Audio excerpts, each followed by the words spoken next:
அனைவருக்கும் வணக்கம். எங்களோட திருகோணமலையில் இருக்கிற இந்த இந்து மத காவலர்கள் என்று திடீரென்று முளைச்ச சில காளான்களை பற்றி கதைக்க வேணும். அப்படின்னு சொல்லி சொன்னால், இப்போ காலாகாலமாக இந்த திருகோணமலையிலேயே பிறந்து வளர்ந்து தலைமுறையாக இங்கே இருக்கிற ஆக்கள், அந்த வம்சத்தில் வந்த ஆக்கள் நிறைய பேர் இன்றைக்கு வெளிநாடு போயிட்டாங்க.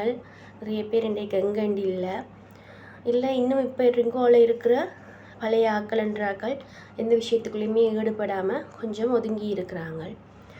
இந்த சந்தர்ப்பத்தில் சம்மந்தமே இல்லாமல் திடீரென்று பார்த்தீங்கன்னு சொல்லிச்சுன்னா இந்து மத காவலர்கள் எல்லாம் உழைக்கிறாங்க. யாரா இந்த காவலர்கள் என்று கொஞ்சம் தேடி பார்த்தால் ஒன்றில் பரம்பரையே ஒரு டப்பா டான்ஸ் ஆடின பரம்பரையாக இருக்குது. இல்லையென்று சொல்லி சொன்னால் எங்கேயாவது இருந்து வேறு இடங்கள்லேருந்து இங்கே வந்துட்டு இங்கே தங்களை நிலைநிறுத்துறதுக்காக ஊரை குழப்பி ஊரை 2 படம் வச்சு தங்களோட ஹேரியங்களை சாதிக்கிற கூத்தாடிகளாக இருக்கிறாங்க. அதாவது ட்ரிங்கோக்கு சம்மந்தமே இல்லாத ஆக்கள். இதுக்கு இன்னொரு வகையில் சொல்ல போனால் பிரதேசவாதம் என்று சொல்லுவாங்க இப்போ நான் கதைக்கிற விஷயத்துக்கு. ஆனால் உண்மை அதுதான். ட்ரிங்கோலேயே பிறந்து வளர்ந்த ஆக்களை விட ட்ரிங்கோக்கு சம்மந்தமே இல்லாமல் அங்கேயோ இருந்து வந்த ஆக்கள் எல்லாம் இங்கே தங்களை பெரிய ஆக்களை காட்டிக்கொள்கிறது. அடுத்தது பார்த்திங்கன்னு சொல்லி சொன்னால், ஏதாவது ஒரு வேலை செய்கிற இடத்துல கள்ள வேலை, ஏதாவது அந்த ஃப்ராட் இதுகளில் மாட்டுப்பட்டு இன்டிடிக் பண்ணப்பட்டு ஒரு பெரிய ஒரு கிரிமினலுக்குரிய ஆக்களாக இருப்பாங்க. அவியல் எல்லாம் என்னென்னு சொல்லிச்சுன்னா வேறு இடமே இல்லை, வேறு ஆப்ஷனே இல்லை. இந்த சில நடிகர்கள் சினிமா விட்டால் இனி அரசியல் தான் என்று சொல்கிற மாதிரி வேலை வட்டி இல்லைன்னு சொல்லிச்சுன்னா அடுத்தது சமூக சேவை தான், அடுத்தது அரசியல் தான், பொது அமைப்புகள் தான்.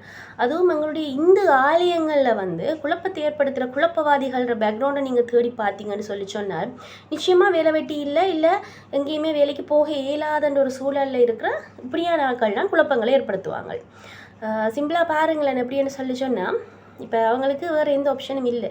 இப்போ இலங்கை சட்டத்தின்படி ஒரு இடத்துல ஒரு ஃபினான்ஸ் கம்பெனியில் ஒருத்தன் வேலை செய்து கள்ள வேலை செய்துட்டான், பிடிபட்டுட்டான், இன்டடிக்ட் ஆகிட்டான். இனி அவனுக்கு அந்த இலங்கையில் எங்கேயுமே வேலைக்கு போக இல்லாத ஒரு சூழலில் இருக்கிறான்டா அவன் தன்னை எப்படி மாற்றிக்கொள்வான்ண்டால், எப்படி இந்த சமூகத்துக்கு காட்ட வலிக்கிடுவான்ண்டால், சமூகத்தில் தான் என்ன அநீதி நடந்தாலும் பொங்குற ஒருத்தனாக காட்டிக்கொண்டு எல்லா சமூக அமைப்புகளுக்குள்ளேயும் போவாங்க. போயிட்டு என்ன செய்வாங்க, அங்கே ஏற்கனவே இருக்கிற ஆக்களை எல்லாம் வெளியேற்றி அதுக்குள்ளே இருக்கிற குட்டியெல்லாம் குழப்பினாத்தான் தாங்கள் தங்களோட வேலையை பார்க்கலாம். இல்லாட்டி கொளுத்தி விட்டு போட்டு தாங்கள் குளிர்காயறதுக்காக நின்று படிக்க பார்ப்பாங்க. அப்போ இதுகளை கூட புரிஞ்சு கொள்ள இல்லாத ஆக்களாக தான் எங்களோட திருகோணமலை சமூகம் இருக்குது. ஏன்னால் இப்போ திருகோணமலையில் இருக்கிற பொது அமைப்புகளில் யாப்புகளில் இப்படியான விஷயங்கள் உள்ள படையில் தான் இப்போ நீதிமன்றத்தில் குற்றஞ்சாட்டப்பட்டவராக ஒரு பிரச்சனைக்குரியாளாக இருந்து ஒரு ஆதாரங்களோடு இருக்கிற ஆக்களை உள்ள வேலையில்லாதன்னு யாப்புகளில் இருக்கும். இப்படி வேலை செய்கிற இடத்துல கள்ள வேலை செய்தவன் எல்லாம் வெளியில் வந்தவன் எல்லாம் உள்ளுக்குள்ளே வரக்கூடாது யாப்புகள் இல்லை தானே. அப்போ இப்படிப்பட்ட கல்லரெல்லாம் என்ன செய்வாங்க, கண்டு தங்களோட காரியங்களை சாதிக்கிறதுக்கு இப்படியான அமைப்புகளை பயன்படுத்துவாங்க. அது உண்மையில ஒரு பெரிய ஒரு பலவீனம். ஒருத்தன் இந்த பண்ணப்பட்டவனுக்கு வேறு எந்த ஃபினான்ஸ் கம்பெனியும் வேலை கொடுக்காதன்ற பட்சத்தில் பொது அமைப்புகள் எந்த அடிப்படையில் அவங்களுக்கு வேலை அந்த உள்ளுக்குள்ளே சேவை செய்கிறதுக்கு இடம் கொடுக்குறது.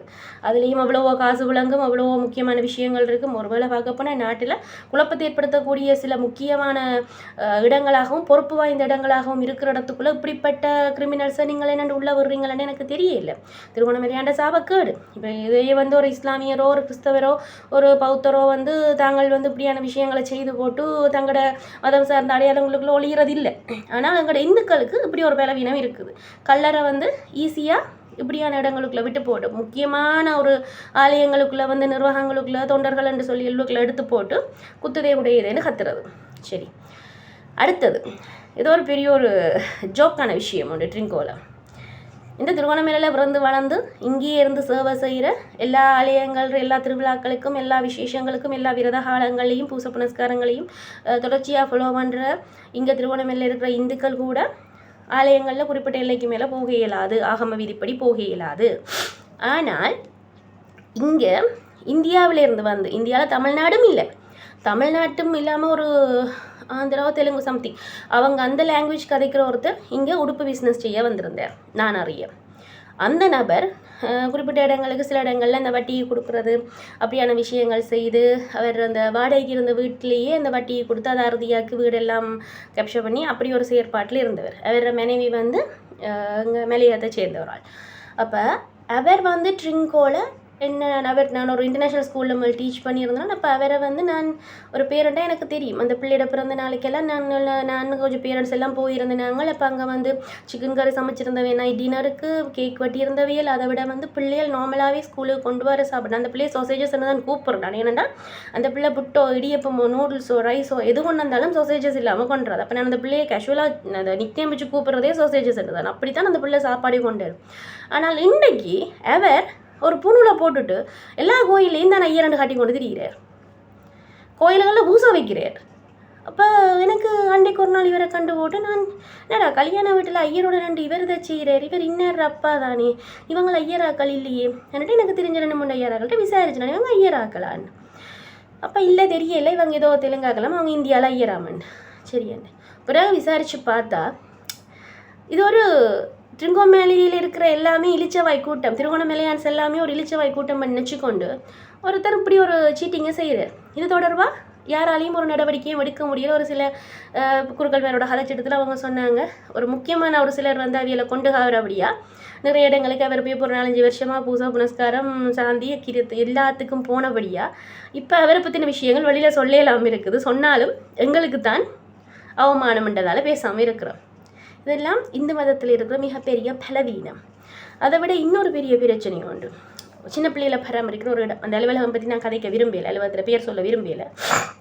அதில் இருக்கிற ஒரு சில உத்தியோகத்தர்கள் எப்படின்னா, இப்போ கலப்பு திருமணத்தில் பிறந்த பிள்ளைகளாக இருந்தால், ஒரு உதாரணத்துக்கு சொல்லுவோமே, அம்மா இஸ்லாம் அப்பா ஹிந்து, அப்படி இருக்கிற பிள்ளைகளை ஏதோ ஒரு கட்டத்தில் வந்து அந்த பிள்ளைகள் அவங்களோட கட்டுப்பாட்டில் இருக்க வேண்டிய ஒரு சூழல் வரும்போது அந்த பிள்ளைகள் இஸ்லாமாக இருக்க விரும்புகிறாங்க.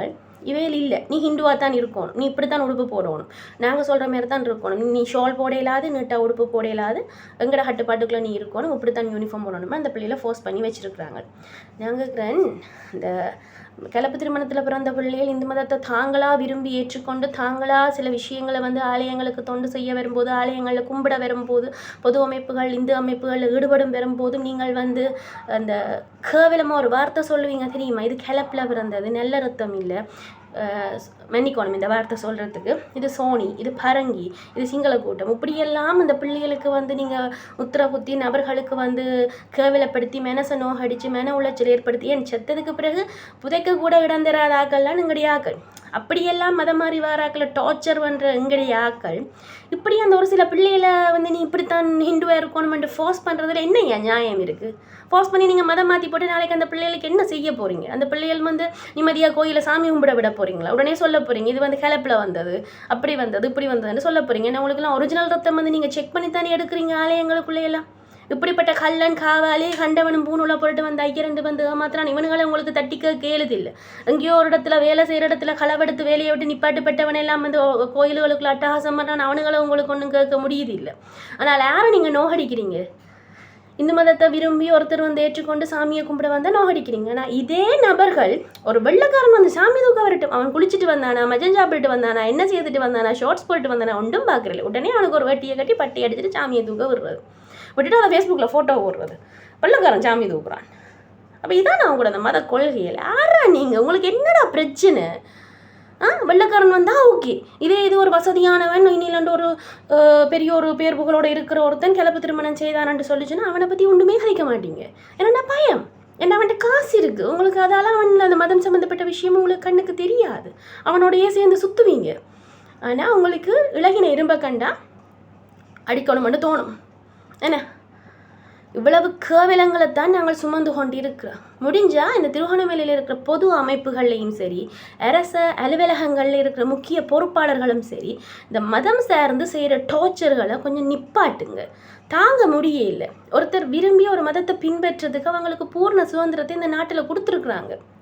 நீங்கள் ஃபோர்ஸ் பண்ணி இல்லை உங்களோட துவேஷங்களை காட்டுறதுக்கு எந்த ஒரு பிள்ளையும் நீங்கள் வந்து இல்லை எந்த ஒரு நபரையும் ஃபோர்ஸ் பண்ணாதீங்க. நீ இந்துவாயிரு, நீ இஸ்லாமாயிரு, நீ கிறிஸ்டியனாயிரு, நீ வந்து புத்திஸ்டாருன்ட்டு ஃபோர்ஸ் பண்ணாதீங்க. அவங்களுக்கு தெரியும் தானே அவங்களுக்கு எந்த தெய்வம் வந்து தங்களுக்கான இதில் இதை தரப்போகுது, தங்களுக்கான ஒரு மேட்டு உலகத்துக்கான ஒரு இதை பாதையை தரப்போகுதுன்னு அவங்க விரும்பி சூஸ் பண்ணுவாங்க தானே.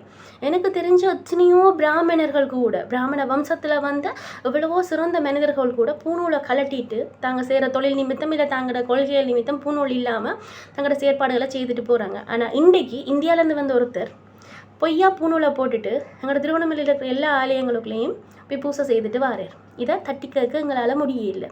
இந்தளவு நிலையில் நாங்கள் மதம் சார்ந்து மெட்ராக்களுக்கு கொடுக்குற டார்ச்சர்களை பற்றி கொஞ்சம் சிந்திச்சு பாருங்க.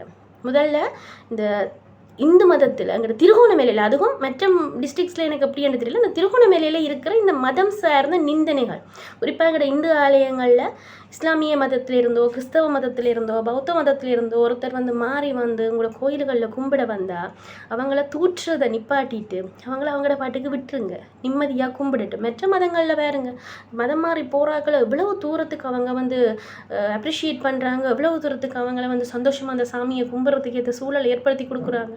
ஆனால் இங்கே அப்படி இல்லை. கும்பிட வாராக்களை சரியாக நோகடிக்கிறீங்க, நிம்மதியாகவே ஒரு விஷயத்த செய்ய விடுறீங்க. இல்லை தலைமுறை எல்லார வாயிலையும் அது ஒரு ஈஸியான வார்த்தையாக வந்துடுது.